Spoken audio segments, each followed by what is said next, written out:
Sa ngalan ng Ama at ng Anak at ng Espiritu Santo. Amen. Ang pagpapala ng ating Panginoong Hesukristo, ang pag-ibig ng Diyos Ama, at ang pakikipagkaisa ng Espiritu Santo naway sumainyong lahat. At sumainyo rin. Mga kapatid, aminin natin ang ating mga kasalanan upang tayo maging marapat gumanap sa banal na pagdiriwang.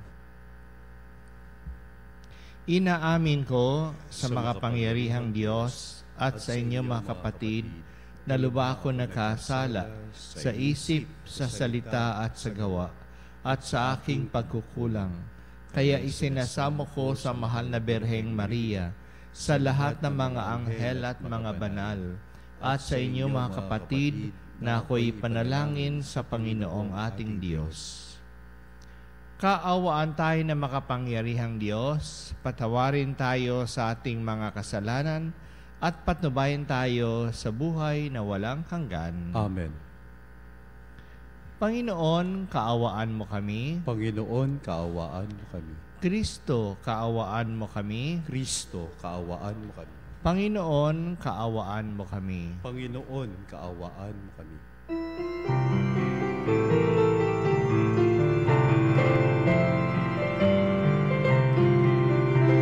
Buwalhati sa Diyos sa kaitaasan, kaloob sa lupa ay kapayapaan. Pinupuri ka, ipinagdarangal, sinasamba ka dahil sa dakila mong kalwalhatian.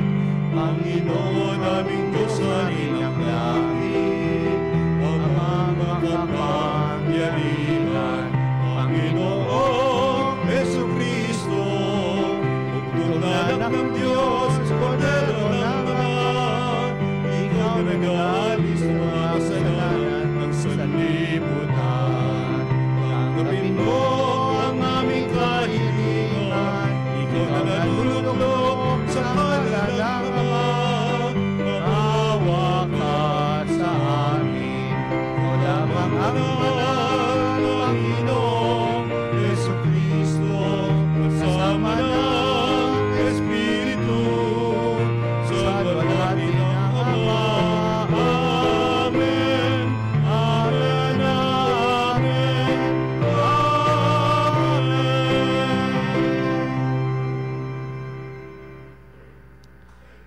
Manalangin tayo.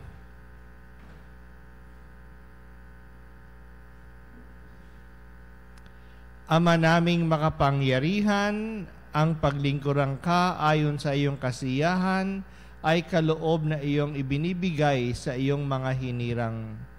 Gawin mong ang iyong mga pangako ay aming mapakinabangan ayon sa paraang iyong kinalulugdan. Sa pamamagitan ni Hesukristo kasama ng Espiritu Santo, magpasawalang hanggan. Amen.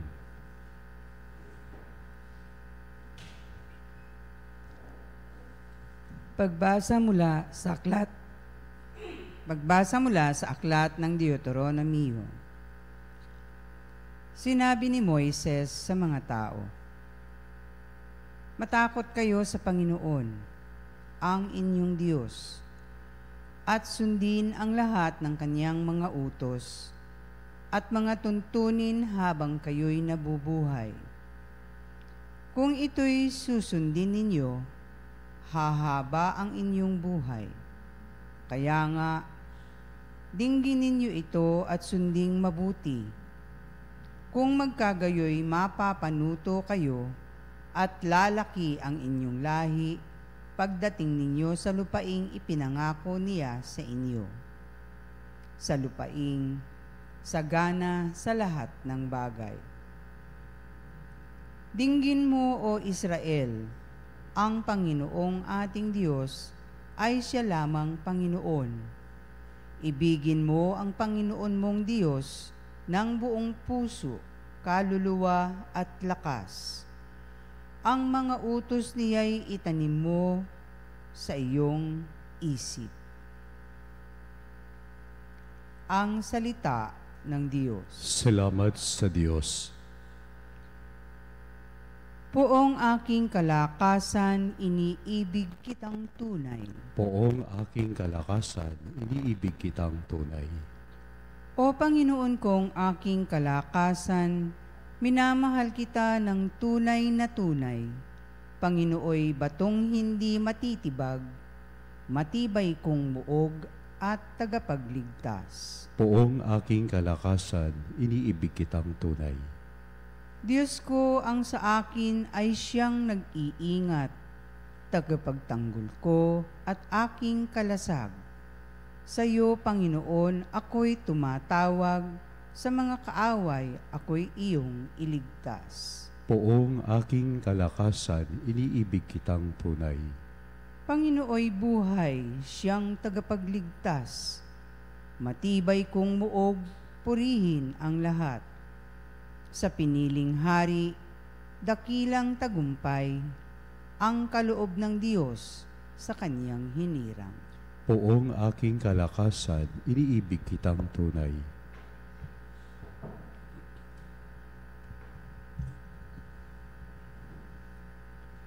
Pagbasa mula sa sulat sa mga Hebreo. Mga kapatid, dati sa matandang tipan, maraming saserdote ang nahalili sapagkat namamatay sila at hindi nakapagpapatuloy sa panunungkulan. Ngunit si Jesus ay buhay magpakailanman at hindi siya mahalinhanan sa kanyang pagkasaserdote. Dahil nga riyan, lubusan niyang maililigtas ang lahat nang lumalapit sa Diyos sa pamamagitan niya, sapagkat siya'y nabubuhay magpakailanman upang mamagitan para sa kanila. Si Jesus, kung gayon, ang dakilang saserdoteng makatutugon sa ating pangangailangan. Siya'y banal, walang kapintasan o kasalanan, nahihiwalay sa mga makasalanan, at mataas pa kaysa sangkalangitan. Hindi siya katulad ng ibang dakilang saserdote na kailangan maghandog ng hain araw-araw.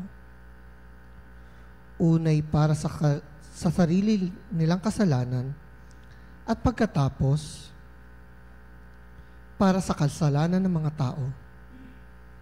Minsang naghandog si Jesus at iya'y pang magpakailanman. Nang inihandog niya ang kanyang sarili, may mga kahinaan ang mga dakilang saserdote. Hinirang ayon sa kautusan, subalit ang saserdoteng hinirang na may panunumpa ay ang anak. Banal magpakailanman, at ang panunumpa ng Diyos ay huling dumating kaysa kautusan.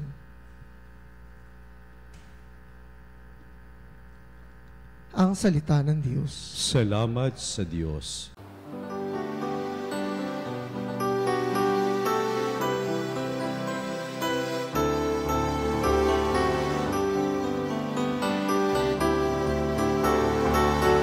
Alleluia, alleluia, alleluia, alleluia, alleluia, alleluia, alleluia,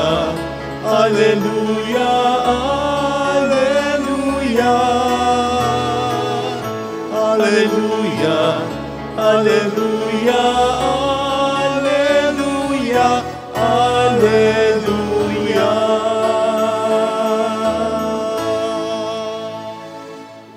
Sumainyo ang Panginoon. At sumairin. Ang magandang balita ng Panginoon ayon kay San Marcos. Papuri sa iyo, Panginoon.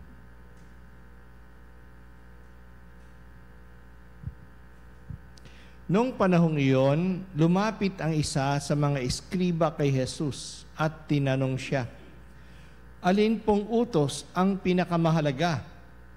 Sumagot si Jesus, Ito ang pinakamahalagang utos. Pakinggan mo, Israel, ang Panginoon na ating Diyos. Siya lamang ang Panginoon. Ibigin mo ang Panginoon mong Diyos ng buong puso, buong kaluluwa, buong pag-iisip, at ng buong lakas. Ito naman ang pangalawa. Ibigin mo ang iyong kapwa gaya ng iyong sarili. Wala nang ibang utos na hihigit pa sa mga ito. Tama po, guro, wika ng eskriba. Totoo ang sinabi ninyo, iisa ang Diyos at wala nang ibang liban sa Kanya. At ang umibig sa Kanya ng buong puso, buong pag-iisip, at buong lakas, at ang umibig sa kapwa gaya ng kanyang sarili, ay higit na mahalaga kaysa magdala ng lahat ng handog na susunugin at iba pang mga hain. Nakita ni Jesus na matalino ang kanyang sagot, kaya't sinabi niya, malapit ka nang mapabilang sa mga pinaghaharian ng Diyos. At wala nang nangahas magtanong kay Jesus mula noon. Ang magandang balita ng ating kaligtasan. Pinupuri ka namin, Panginoong Heso Kristo.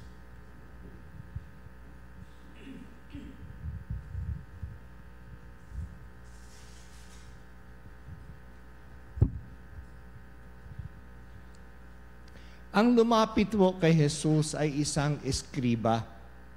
Ang eskriba ay ang mag-aaral sa mga kasulatan ng mga batas ng Israel. Trabaho nila ang kumopya ng mga manuscripts upang ipalaganap ang batas ni Moises. Wala namang printing press noon. Ang lahat ay sinusulat ng kamay. Tandaan natin na noong panahong yon, marami ay no read and no write. Mahalaga ang papel ng isang taong marunong bumasa at sumulat. Ang mga binabasa at sinusulat nila noon ay ang banal na kasulatan, ang Biblia. Isang dalubhasang tao ang lumapit kay Jesus. Bakit? Kasi mainit na pinag-uusapan noon ng mga mag-aaral ng batas kung alin sa mga batas ni Moises ang mahalaga. Mayroong 613 na mga batas na matatagpuan sa unang 5 aklat ng Biblia na tinatawag na Torah. Nandito ang mga batas ni Moises. Mahirap malaman at maisabuhay ang lahat ng 613 na mga batas. Pinag-uusapan nila kung alin sa mga ito ang mahahalaga, kung alin ang pinakamahalaga upang hindi man masunod ang lahat ng batas, at least masusunod nila ang pinakamahalaga. Hindi nagdalawang isip si Jesus. Ang pinakamahalaga ay ang narinig natin sa ating unang pagbasa na galing sa aklat ng Deuteronomio. Dinggin mo, Israel, ang Panginoong ating Diyos ay siyang isa lamang Panginoon. Ibigin mo ang Panginoon mong Diyos ng buong puso, kaluluwa at lakas. Ang tawag dito ay Shema Israel. At sinasaulo at binabanggit ito ng bawat Hudyo araw-araw. Sinusulat nila ito sa isang maliit na kahon na nakatali sa kanilang noo at sa kanilang braso. Sinusulat ito sa kanilang mga pintuan at hinahalikan nito pagpasok at paglabas nila sa bahay. Ganong kahalaga ang Shema Israel para sa mga Hudyo. Kung iisa lang ang Diyos, dapat buong-buo ang paglilingkod natin sa Kanya. Kaya minamahal natin siya ng buong pagkatao natin. Minamahal natin siya. Kung sinusunod natin siya, minamahal natin siya. Wala na tayong ibang i-consider kundi siya lamang. Sa mga utos na ito, sa utos na ito ay idinugtong ni Jesus ang isang pang-utos. Ang utos na ibigin ang kapwa tulad ng pag-ibig sa sarili. Nakalagay din ito sa kasulatan at matatagpuan naman sa aklat ng Levitico, chapter 19, verse 18. Isinama ito ni Jesus sa pinakamahalagang utos kasi hindi maaaring paghiwalayin ang pag-ibig sa Diyos at ang pag-ibig sa kapwa. Sinulat nga ni San Juan sa kanyang liham na hindi natin maaaring mahalin ang Diyos na hindi natin nakikita, na hindi natin minamahal ang kapwa na ating nakikita. Sa pagmamahal natin sa kapwa, na ipapahayag natin ang ating pag-ibig sa Diyos. Kaya nga sinabi ni Jesus, kung pinapakain natin ang nagugutom, si Jesus ang pinapakain natin.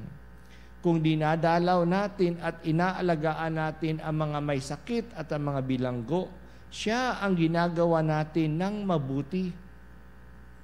Nung nagpakita si Jesus kay Saulo sa daan patungong Damasco, tinanong niya si Saulo, bakit niya siya inuusig? Sapagkat ang pag-uusig sa mga Kristiyano ay pag-uusig kay Jesus mismo. Ang isang malungkot na kasaysayan tungkol sa mga relihiyon ay ang mga digmaan at patayan na nangyayari sa ngalan ng Diyos. Mahal nila ang Diyos. Ipinagtatanggol nila ang kanyang karangalan. Ang akala nilang karangalan ng Diyos. At dahil dito, pinapatay nila ang mga hindi kumikilala sa kanilang Diyos. At ang akala nila hindi nagpapahalaga sa kanilang Diyos. Kaya nagkaroon ng maraming digmaan dahil dito. Digmaan ng mga Muslim at mga Kristiyano, ng mga Buddhists at mga Muslim, ng mga Katoliko at ng mga Protestante. Hanggang ngayon, patuloy pa ang patayan sa ngalan ng Diyos. Mga simbahan ng ibang relihiyon ay pinapasabog. Ipinaghihiwalay nila ang pag-ibig sa Diyos at pag-ibig sa kapwa. Paano ba natin mapapahalagan ang Diyos na pinapasakitan at pinapatay pa natin ang kapwa na ginawa ng Diyos na kalarawan niya? Yan yung isang malungkot na pangyayari sa kasaysayan ng mundo. May pagninilay ang eskriba na sinang-ayunan ni Jesus. Sabi niya na ang pag-ibig sa Diyos ng higit sa lahat at sa kapwa tulad ng sa sarili ay higit pa na mahalaga kaysa pag-aalay na mga handog na susunugin. Para sa mga Hudyo, ang kanilang pagsamba sa Diyos ay ang pag-aalay ng mga hayop na kanilang sinusunog para sa Kanya. Ang gawain ng pagsamba ay magiging katanggap-tanggap lamang sa Diyos kung ito ay ginagawa ng may pag-ibig sa Kanya. Huwag din nating hiwalayin ang pagsamba sa pagmamahal. Sinulat ni San Pablo, inaalay ko ang aking sarili, ang sarili kong buhay, kung inaalay ko ang sarili kong buhay nang walang pag-ibig, wala itong pakinabang sa akin. Kahit na may malakas akong pananampalataya at mauutusan ko ang bundok na lumukso sa dagat, pero wala naman akong pag-ibig, walang saysay ang pananampalatayang iyan.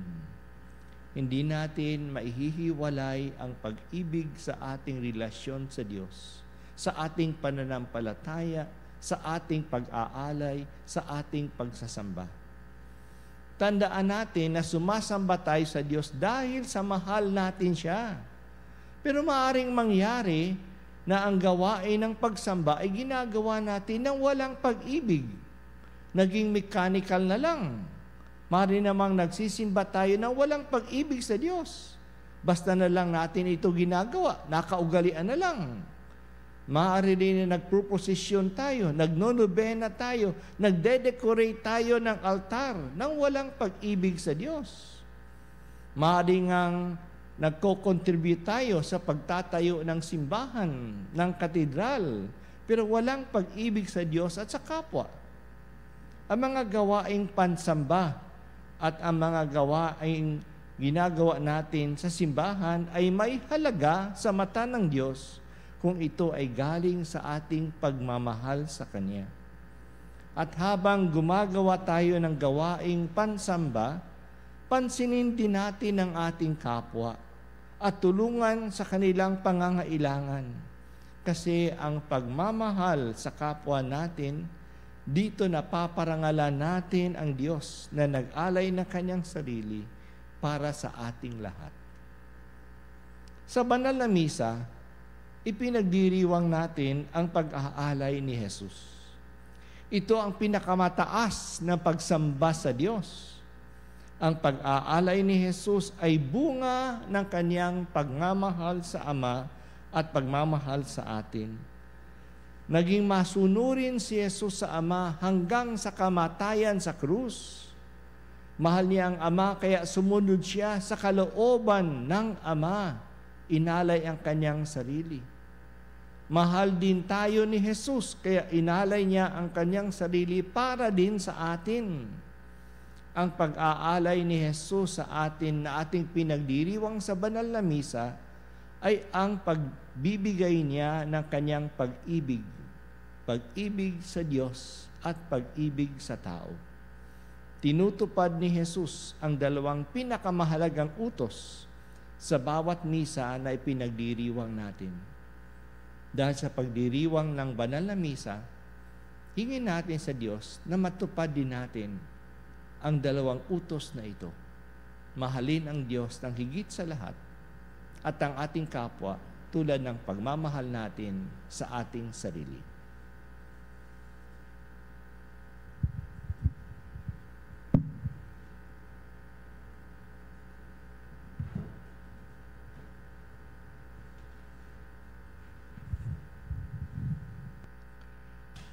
Ngayon po, sabay-sabay natin ipahayag ang ating pananampalataya. Sumasampalataya ako sa Diyos amang makapangyarihan sa lahat, na may gawa ng langit at lupa. Sumasampalataya ako kay Jesucristo, iisang anak ng Diyos, Panginoon nating lahat. Nagkatawang tao siya lalang ng Espiritu Santo. Ipinanganak ni Santa Mariang Birhen. Pinagpakasakit ni Poncio Pilato. Ipinako sa krus na matay nilibing. Nanaog sa kadaroonan ng mga yumao. Na may katlong araw na buhay na maguli. Umakyat sa langit, naluluklok sa kanan ng Diyos amang makapangyarihan sa lahat. Doon magmumulang paririto at hukom sa nangabubuhay at nangamatay na tao. Sumasampalataya naman ako sa Diyos Espiritu Santo, sa banal na simbahang Katolika, sa kasamahan ng mga banal, sa kapatawaran ng mga kasalanan, sa pagkabuhay ng muli ng amatay na tao, at sa buhay na walang hanggan. Amen.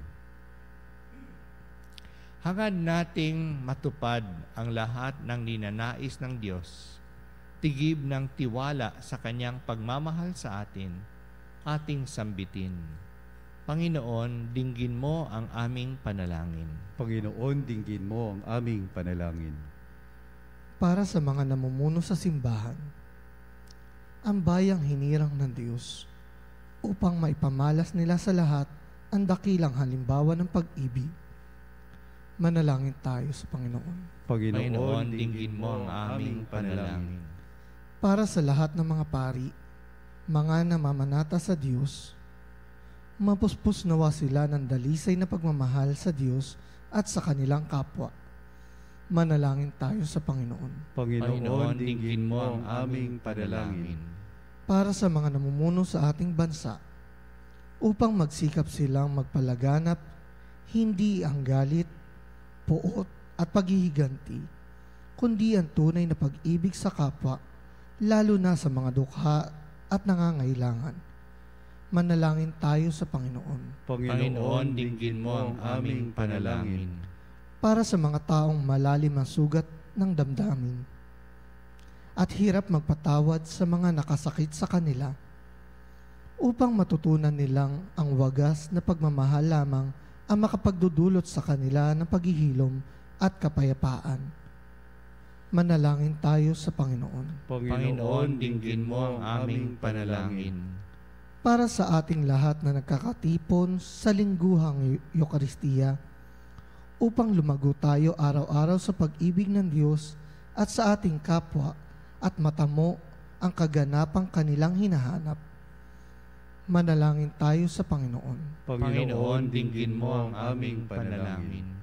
Para sa mga magulang na nagluluksa sa pagkamatay ng kanilang anak, naway makatagpo sila ng suporta mula sa kanilang pamayanan at makataganggap ng kapayapaan at katiwasayan mula sa Espiritu Santo.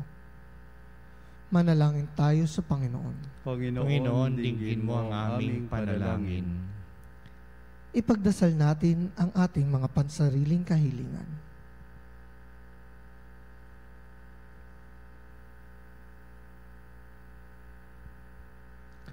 Manalangin tayo sa Panginoon. Panginoon, dinggin mo ang aming panalangin.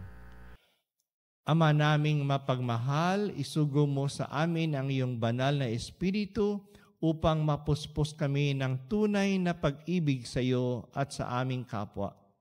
Sana'y matamo namin ang aming nilulunggating kaganapan sa buhay at kasiyahan ng kalooban at maging katulad kami ng iyong anak na si Jesucristong aming Panginoon. Amen. Handog namin sa iyo, Ama, ang tinapay at alak na ito. Handog ng bayang umaasa, sumasamba't nagmamahal sa iyo. Naway dalhin ng iyong anghel ang aming panalangin sa iyong dambana, katulad ng halimuyak ng insenso, umakyat sa kalangitan. Handog namin sa iyo, Ama, ang tinapay at alak na ito.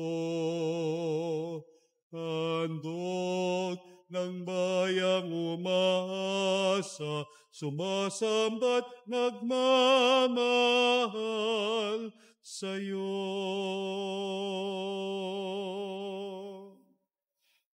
Manalangin kayo mga kapatid upang ang paghahain natin ay kalugdan ng Diyos amang makapangyarihan. Tanggapin nawa ng Panginoon itong paghahain sa iyo mga kamay sa kapurihan at karangalan sa ating kapakinabangan at sa buong sambayanan niyang banal.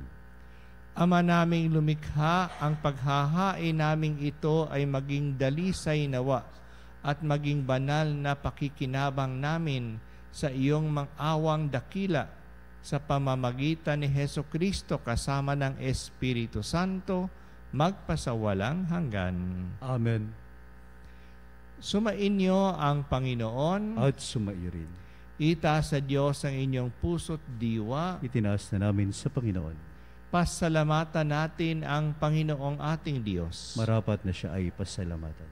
Ama naming makapangyarihan, tunay ngang marapat na ikaw ay aming pasalamatan. Kahit na ikaw ay pinagtaksila ng sangkatauhan, ikaw ay patuloy pa rin sa iyong pagmamahal. Ikaw na ang nagpuno sa aming pagkukulang. Ikaw pa rin ang nagsugo ng tutubos sa tanan.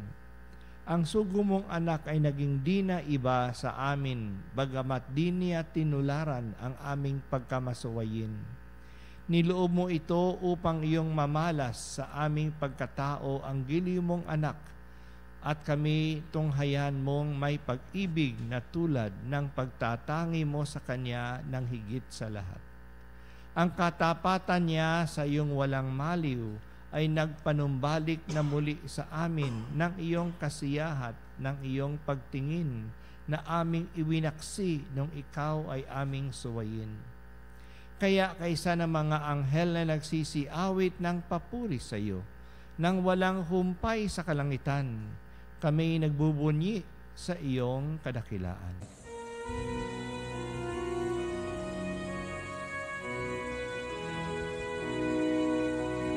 Santo, Santo, Santo, Panginoong Diyos ng mga hukbo, napupuno ang langit at lupa ng kadakilan mo.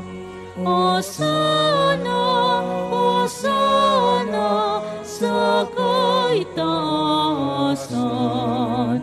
pinagpalang na paririto sa ngalan ng Panginoon.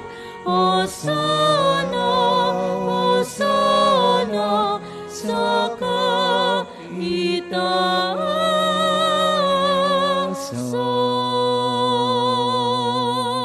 Ama naming banal, ikaw ang bukal ng tanang kabanalan. Kaya't sa pamamagitan ng iyong Espiritu, gawin mong banal ang mga kaloob na ito upang para sa amin maging katawan at dugo ng aming Panginoong Hesukristo. Bago niya pinagtiis ang kusang loob na maging handog, hinawakan niya ang tinapay, pinasalamatan kaniya, pinaghati-hati niya iyon, iniabot sa kanyang mga alagad at sinabi, "Tanggapin ninyong lahat ito at kanin. Ito ang aking katawan na ihahandog para sa inyo."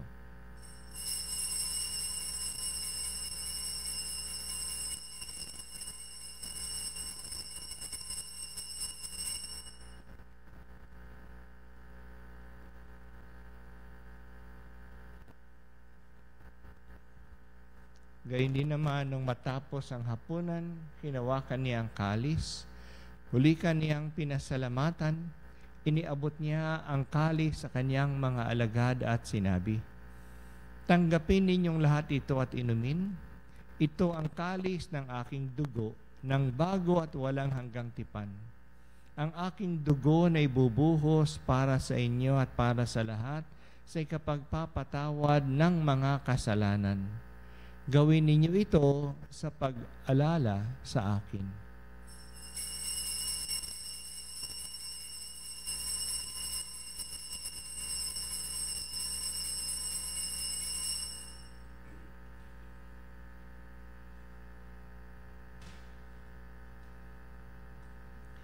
Ipagbunyi natin ang misteryo ng pananampalataya.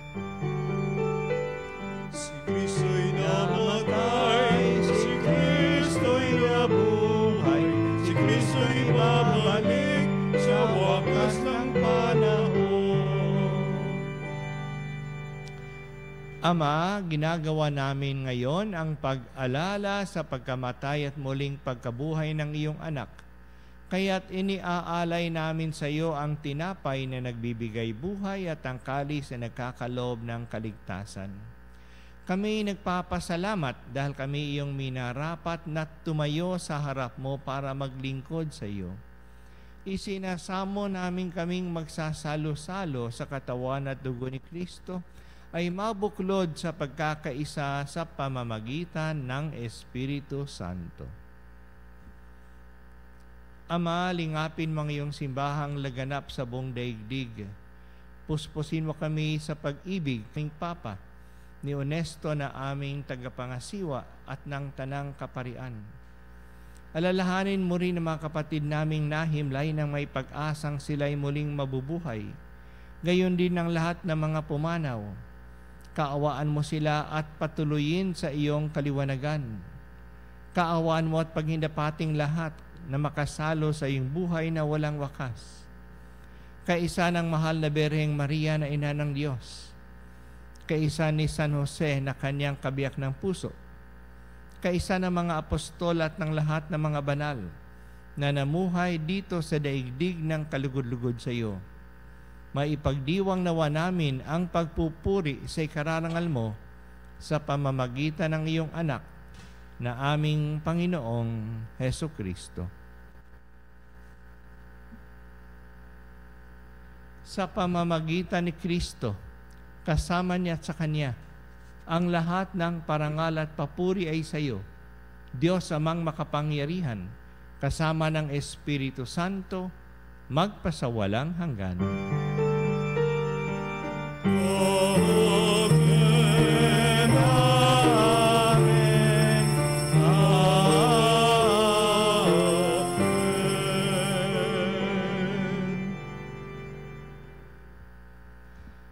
Sa tagubilin ng manakagagaling na utos sa turo ni Jesus na Panginoon natin at Diyos, ipahayag natin ng lakas loob.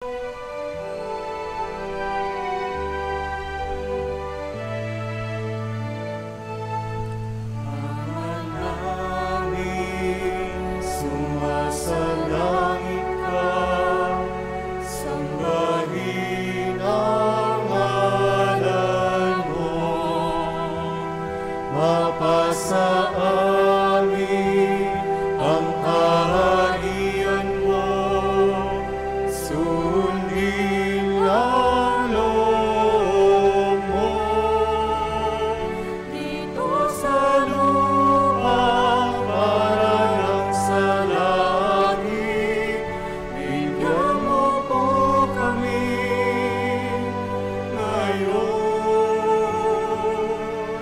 ng aming kakanin sa araw-araw at paglawarin mo kami sa aming mga sala para napagpapatawan namin sa nagkakasala sa amin. At huwag mo kaming ipahintulot sa gusto, at iadya mo kami sa lahat ng masama. Hinihiling namin kami iadya sa lahat ng masama, pagkalooban ng kapayapaan araw-araw, iligtas sa kasalanan at ilayo sa lahat ng kapahamakan, samantalang aming pinananabikan ang dakilang araw ng pagpapahayag ng tagapagligtas naming si Heso Kristo. Sapagkat iyo ang kaharian at ang kapangyarihan at ang kapurihan magpakailanman. Amen. Panginoong Kristo, sinabi mo sa iyong mga apostol, kapayapaan ang iniiwan ko sa inyo, ang aking kapayapaan ang ibinibigay ko sa inyo. Tunghayan mo ang aming pananampalataya at huwag ang aming mga pagkakasala. Pagkalooban mo kami ng kapayapaan at pagkakaisa ayon sa iyong kalooban, kasama ng Espiritu Santo, magpasawalang hanggan. Amen. Ang kapayapaan ng Panginoon ay laging sumainyo. At sumaiyo rin. Magbigayan tayo ng kapayapaan sa isa't isa. Kapayapaan po sa inyo lahat, mga Kordero ng Diyos na nag-aalis ng mga kasalanan ng sanlibutan, maawa ka sa amin. Kordero ng Diyos na nag-aalis ng mga kasalanan ng sanlibutan, maawa ka sa amin. Kordero ng Diyos na nag-aalis ng mga kasalanan ng sanlibutan, ipagkaloob sa amin ang kapayapaan. Mga kapatid, narito po si Jesucristo, ang Kordero ng Diyos na nag-aalis ng kasalanan ng sanlibutan. Mapapalad ang mga tinatawag sa kanyang piging. Panginoon, hindi ako karapat-dapat na magpatuloy sa iyo, ngunit sa isang salita mo lamang ay gagaling na ako.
Manalangin tayo.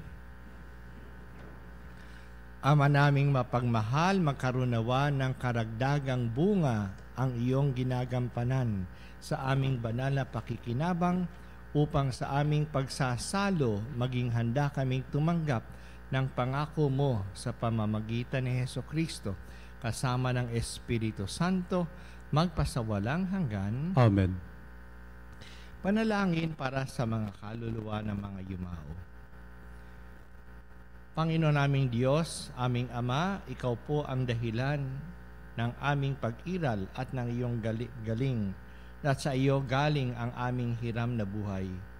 Buong kababaang loob mo kaming nananalangin sa iyo at nagmamakaawa na kalugdan mo po ang mga kaluluwa ng aming mga mahal na kapatid na yumao na sa daigdig na ito at nanalangin na sa iyong kamay. Kunin po ninyo sila at bigyan ng katahimikan sa iyong kaharian at pakalinisin mo ang anumang karumihan upang sila'y karapat-dapat sa iyong walang hanggang kalinisan.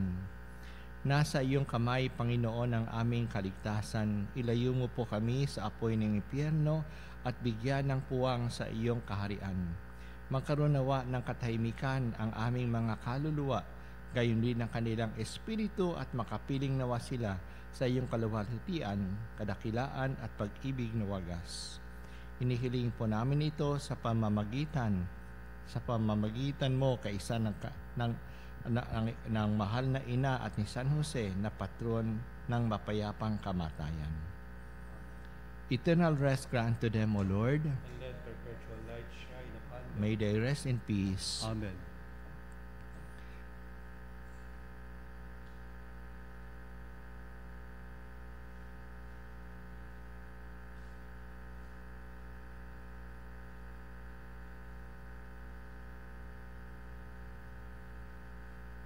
Sumainyo ang Panginoon At sumayo. at pagpalain kayong lahat ng ating makapangyarihang Diyos, Ama, Anak, at Espiritu Santo. Amen. Humayo tayo sa kapayapaan ni Kristo. Salamat sa Diyos.